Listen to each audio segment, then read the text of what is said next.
এই দেখুন বন্ধুরা, পিঠেটা একেবারে কমপ্লিট হয়ে গেছে। দুধে ফোটানোর পরে আমি নামিয়ে নিয়েছি। দুধটা একেবারেই ঘন হয়ে গেছে। দেখতে পাচ্ছেন কতটা লোভনীয় লাগছে। এই দেখুন, আমি একটা প্লেট নিয়েছি, প্লেটে সার্ভও করছি।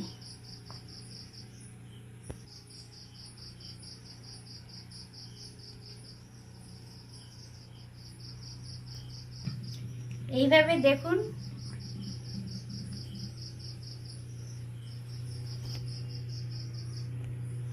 নমস্কার বন্ধুরা, গঙ্গাসাগরের বনেদি রান্না ও পরিবেশ ইউটিউব চ্যানেলে আমি সবাইকে স্বাগত জানালাম।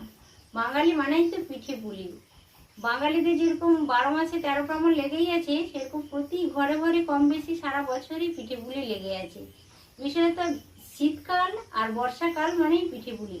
সেরকম আজকের একটা রেসিপি নিয়ে বসে গেছি। বর্ষামুখর দিনে প্রচুর পরিমাণে বৃষ্টি হচ্ছে বন্ধুরা। দেখুন, এই বাটির আমি 2 বাটি চালের গুঁড়ো নিয়েছি। যেই চালটা আমরা ভাত রান্না করে খাই, ওই চালেরই গুঁড়ো নিয়েছি আমি। আজ আমি দুধ পুলি পিঠে বানাবো, ওই জন্য 2 বাটি চালের গুঁড়ো নিয়ে নিয়েছি। এখন আমি এইটাতে হালকা লবণ দিয়ে দেব। লবণ দিয়ে দিলাম অল্প। এবার আমি একটা পাত্রে দেখুন জলটা গরম করে রেখেছি। অল্প অল্প জল দিয়ে, অল্প অল্প জল নিয়ে আমি এটা একটা ভালো ডো বানিয়ে নেব। লবণটা হাত দিয়ে একটু মিক্স করে নিলাম। গরম জল নিয়েছি, হালকা জলটা গরম করে নিয়ে এনেছি। অল্প অল্প জল দিয়ে আমি একটা ডো বানিয়ে নেব। আপনারা চাইলে কড়াইতে জল গরম করে ওতেও গুঁড়োটা দিয়ে ভালোভাবে ডো বানিয়ে নেওয়া যায়। যার যেমন সুবিধা হবে সে তেমনই করে নেবেন। তা আমি জলটা গরম করে এনেছি, কড়াইতে আর করলাম না। এইভাবে করলেও অসুবিধা হয় না, ভালোই হয়। দেখুন বন্ধুরা, একটা স্মুথ ডো বানিয়ে নিয়েছি ভালোভাবে। ডোটা আমার বানানো হয়ে গেল। এখন একটা ঢাকনা চাপিয়ে দেব ডোটাতে। ঢাকনা চাপিয়ে 10 মিনিটের জন্য রেস্টে রেখে দেব। মাঝখানে আমি উনানে একটা কড়াই বসিয়ে দিয়েছি, পুরটা তৈরি করে নেব। এই দেখুন, আমি পাটালি শীতকাল থেকে স্টোর করে রেখেছিলাম ফ্রিজে। এইটা আমি গ্রেটারে একটু গ্রেট করে নিচ্ছি। আপনারা চাইলে চিনি দিয়েও করতে পারেন, কোনো অসুবিধে নেই। দেখুন বন্ধুরা, আমি ডোটা বানিয়ে সুন্দরভাবে রেখে দিয়েছি। আরও কিছু সময় থাক। আর আমার পাটালিটাও ভালোভাবে আমি গ্রেট করে নিয়েছি। আর এই দেখুন, মিক্সির বড় জারটাতে আমি একটা নারকেল গ্রেট করে এনেছি। আপনারা চাইলে কুন্নির সাহায্যেও কুড়ে নিতে পারেন, কোনো অসুবিধে নেই। আমি এখন পুরটা বানিয়ে নেব ভালোভাবে। পুরটা বানানোর জন্য আমি অল্প দুধ ব্যবহার করছি। দুধটা দিয়ে যদি পুরটা বানানো যায় তাহলে খেতে খুবই ভালো লাগে। পুরটা যত টেস্টি হবে তত পিঠেটা খেতে ভালো লাগবে। তো অল্প দুধ দিয়ে দিয়েছি। আমি জাল করা দুধটা নিয়েছি। আমাদের বাড়িতে গরু রয়েছে, গরুর দুধটা নিলাম। আপনারা বাজার থেকে কিনে এনেও নিতে পারেন, কিংবা বাজারে যে প্যাকেট দুধটা পাওয়া যায় বা গুঁড়ো দুধ পাওয়া যায়, যে কোনো একটা ব্যবহার করলেই হবে। তো এবার আমি নারকেলটা দিয়ে দেব। তার আগে 1 চামচ আদা বাটা দিয়ে দিচ্ছি। আদা বাটাটা অবশ্য দেবেন, কিংবা আদা বাটা যদি নাও দেন তাহলে এলাচের গুঁড়োও দিতে পারেন, কিংবা এলাচটা থেতো করেও দিয়ে দিতে পারেন, কোনো অসুবিধে নেই। আমি এলাচ দিলাম না, আমি চা চামচের 1 চামচ আদা বাটা দিলাম। আদা বাটা দিলেও খুব ভালো, স্মেলটাও ভালো আছে, সুন্দর লাগে খেতে। বন্ধুরা একবার হলেও এইভাবে ট্রাই করে দেখবেন, আদা বাটা দিয়ে ভীষণ ভালো লাগে।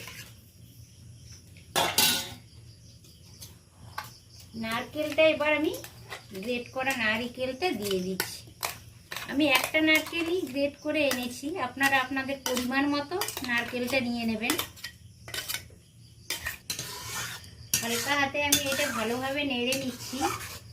তলাতে ধরে যাওয়ার ভয় থাকে, ওই জন্য ভালো করে নেড়ে নিচ্ছি। এরপর আমি পাটালিটা দিয়ে দেবো, গ্রেট করা পাটালিটা দিয়ে দেবো।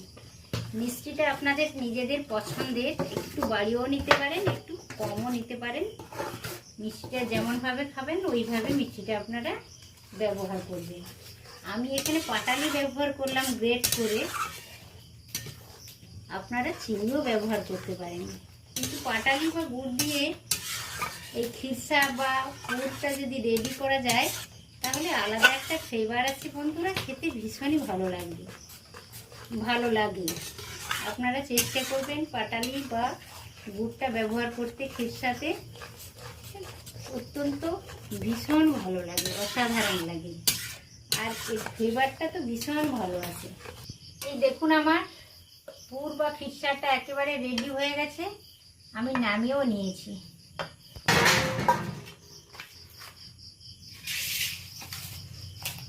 এই দেখুন ডোটাকে 10 মিনিট আগে আমি মাখিয়ে রেখেছিলাম, আবার হাত দিয়ে একটু মাখিয়ে নিচ্ছি। একটু উপরটা শক্ত হয়ে গিয়েছিল, ওই জন্য আবার একবার আমি হাত দিয়ে ভালো করে মাখিয়ে নিলাম। এবার ছোট ছোট করে লেচি কেটে পুর ঢুকিয়ে পুর পিঠেগুলো আমি বানিয়ে নেব।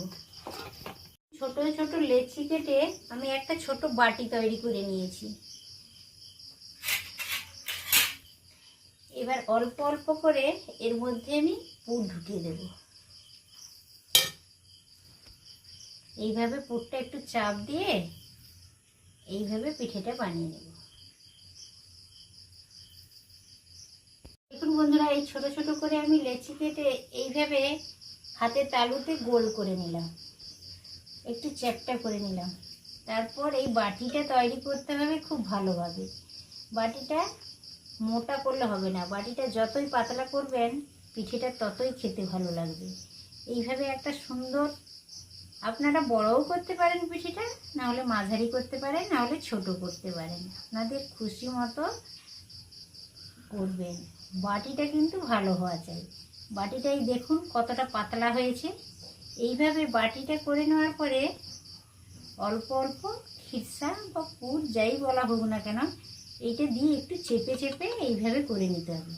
তারপরেই দেখুন মুখটা এইভাবে বন্ধ করতে হবে, একটু চেপে চেপে মুখটাকে টেনে এইভাবে বন্ধ করে দিতে হবে। তাহলে হবে কি, যখন ভাপানো হবে বা দুধে যখন আমি দেব তখন মুখটা খুলে যাবে না। তারপরে এইভাবে যদি আপনারা চান তো একটু ডিজাইনও করে নিতে পারেন, না হলে প্লেনও রাখতে পারেন, কোনো অসুবিধে নেই। এই দেখুন হয়ে গেল পিঠেটা বানানো কত সুন্দর। এই দেখুন বন্ধুরা, আমি একটা হাঁড়িতে জল বসিয়েছি, জলেও বাষ্প উঠতে শুরু করেছে। ফুটো একটা থালা আমি এতে দিয়ে দিলাম। তো আমার তো অনেকটাই পিঠে বানানো হয়ে গেছে। এই দেখুন অনেকটা পিঠে বানানো হয়ে গেছে। এইটা আস্তে আস্তে করে আমি এতে সেট করে দেব।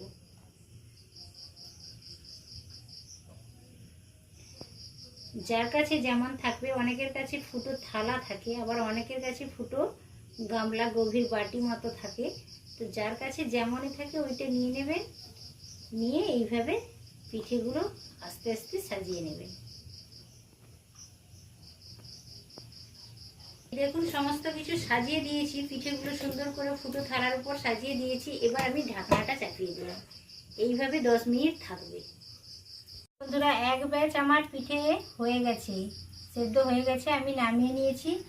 আর দেখুন আর কিছুটা পরিমাণ ছিল, সেটাও আমি তুলে দিয়েছি। এই দেখুন এটা হচ্ছে। তো এটা আমি ওই পাশে উনানের আরেক দিকে সরিয়ে দেব, ওই পাশে আস্তে আস্তে ওটা হোক। তত সময় আমি একটা কড়াই বসিয়ে দিচ্ছি উনানে। এইটাতেই আমি পুর তৈরি করেছিলাম, এই কড়াইটাতে এই কড়াইটা বসিয়ে দিলাম। কড়াইটা বসিয়ে দেওয়ার পরে কিছুটা পরিমাণ আমি দুধ দিয়ে দিচ্ছি। আমি যেহেতু দুধ পুলি বানাবো ওই জন্য জাল দেওয়া দুধ কিছুটা পরিমাণ আমি দিয়ে দিলাম। জাল দিয়ে অনেকটাই ঘন করা আছে, আর বেশি ঘন করতে হবে না, অল্প জাল দিয়ে পুর পিঠেগুলো তুলে দেবো। এখন বন্ধুরা 3টা এলাচ আমি মুখ ফাটিয়ে নিয়েছি, হালকা থেতো করে নিয়েছি। এলাচটা দুধে দিয়ে দিলাম। এলাচটা দুধে দেওয়ার কারণটা হচ্ছে দারুণ সুন্দর একটা গন্ধ আসে, ওই জন্য দিয়ে দিলাম। এই দুধে অল্প আমি চিনি দিয়ে দিলাম। মিষ্টিটা আপনাদের নিজেদের পরিমাণ মতো একটু বাড়িয়েও নিতে পারেন আর একটু কমিয়েও নিতে পারেন। পিঠেগুলো দুধের মধ্যে আস্তে আস্তে ছেড়ে দিচ্ছি। এই পিঠেটা অবশ্য এমনিও খাওয়া যায়, কোনো অসুবিধা নেই।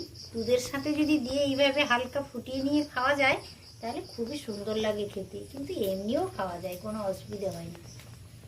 এই দেখুন বন্ধুরা, হালকাভাবে আমি একটা চামচের সাহায্যে পিঠেটা নেড়ে নিলাম। কতটা সুন্দর দেখাচ্ছে, সব ফুলে উঠেছে, কি দারুণ সুন্দর দেখাচ্ছে। বন্ধুরা এইভাবে ট্রাই করবেন, অবশ্য ভালো লাগবে। স্কিপ না করে প্রথম থেকে শেষ অবধি আমার সাথেই থাকবেন আর আমার চ্যানেলকে অবশ্য সাবস্ক্রাইব করবেন এই নতুন ধরনের ভিডিও পাওয়ার জন্য।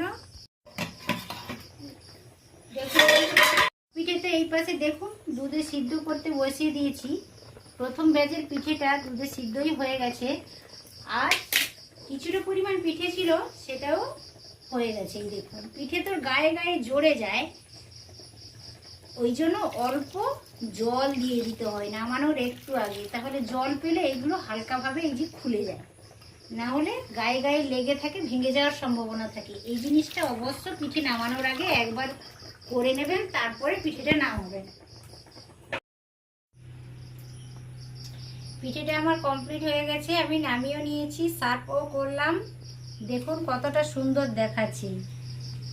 ভিডিওটা যদি ভালো লেগে থাকে অবশ্যই একটি লাইক দেবেন আর আমার চ্যানেলটিকে সাবস্ক্রাইব করে রাখবেন এই ধরনের ছোটোখাটো নতুন ভিডিও পাওয়ার জন্য, আর ফ্রেন্ডসদের মধ্যে শেয়ার করবেন। আজ তাহলে আসি বন্ধুরা, আবার দেখা হবে পরের কোনো ভিডিওতে, পরের কোনো রেসিপির সাথে। তত সময় আপনারা সকলে সুস্থ থাকুন, ভালো থাকুন। আজকের মতো টাটা, নমস্কার।